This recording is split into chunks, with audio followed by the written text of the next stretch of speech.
Everyone thought the promotion was obvious. She delivered consistently for 3 years.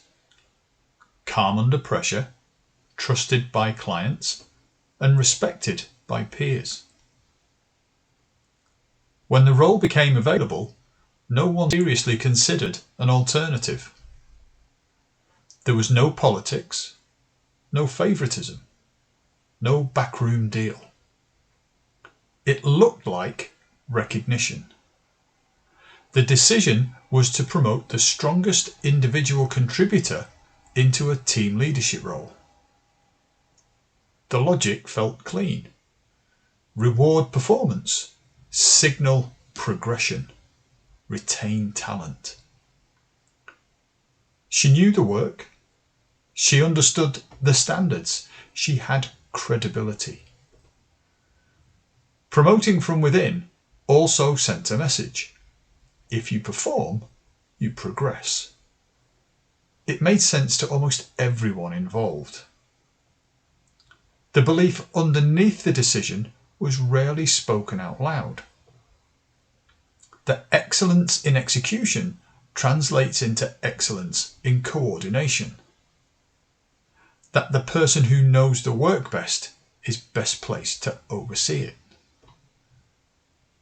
That authority, once granted formally, will be accepted socially. None of those beliefs are unreasonable. They just aren't guarantees. In the first few weeks, nothing appeared wrong. Deadlines were still met. Clients were still satisfied. The team adjusted. She worked harder than before, stayed later, checked more details. When minor issues surfaced, she stepped in to fix them directly. It was faster that way. Gradually, behaviour began to shift. Team members stopped resolving certain issues independently. They waited for her input. They copied her into conversations they would previously have handled themselves. Not because they were incapable, because the standard now sat visibly in one place. When she reviewed work, she often improved it, tightened it, clarified it. No one objected. And over time, something subtle happened. Contributions became safer. Drafts were more conservative. Fewer alternative approaches were proposed. If she tended to solve problems in a particular way, others mirrored it. It reduced friction. It also reduced variation. The first signal was easy to misinterpret. The team felt aligned. There were fewer debates, fewer conflicting suggestions, fewer disagreements about direction.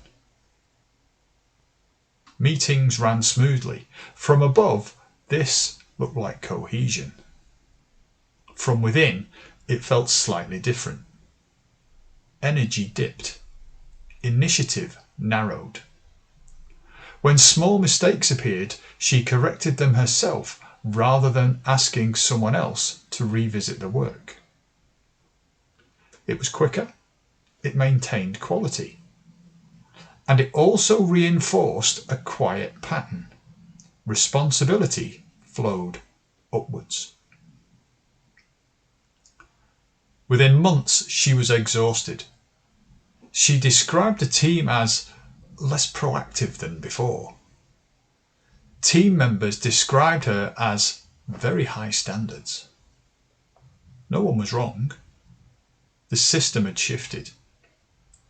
Originally, the team had operated as a group of capable contributors. After the promotion, it gradually reorganised around a single point of expertise. The intent had been to reward performance and strengthen leadership capacity. The result was concentration. Capability still existed across the team, it just stopped expressing itself fully. When one team member eventually left, citing limited growth opportunity, the explanation surprised senior leaders. She'd been promoted. Standards were high. The team was stable. What hadn't changed was the talent. It was the shape of contribution. The decision to promote the strongest performer had not been flawed. It had been reasonable. And it carried an assumption that leadership is an extension of individual excellence.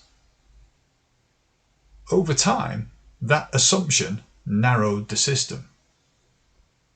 Autonomy thinned, ownership shifted, initiative centralised. No one intended that.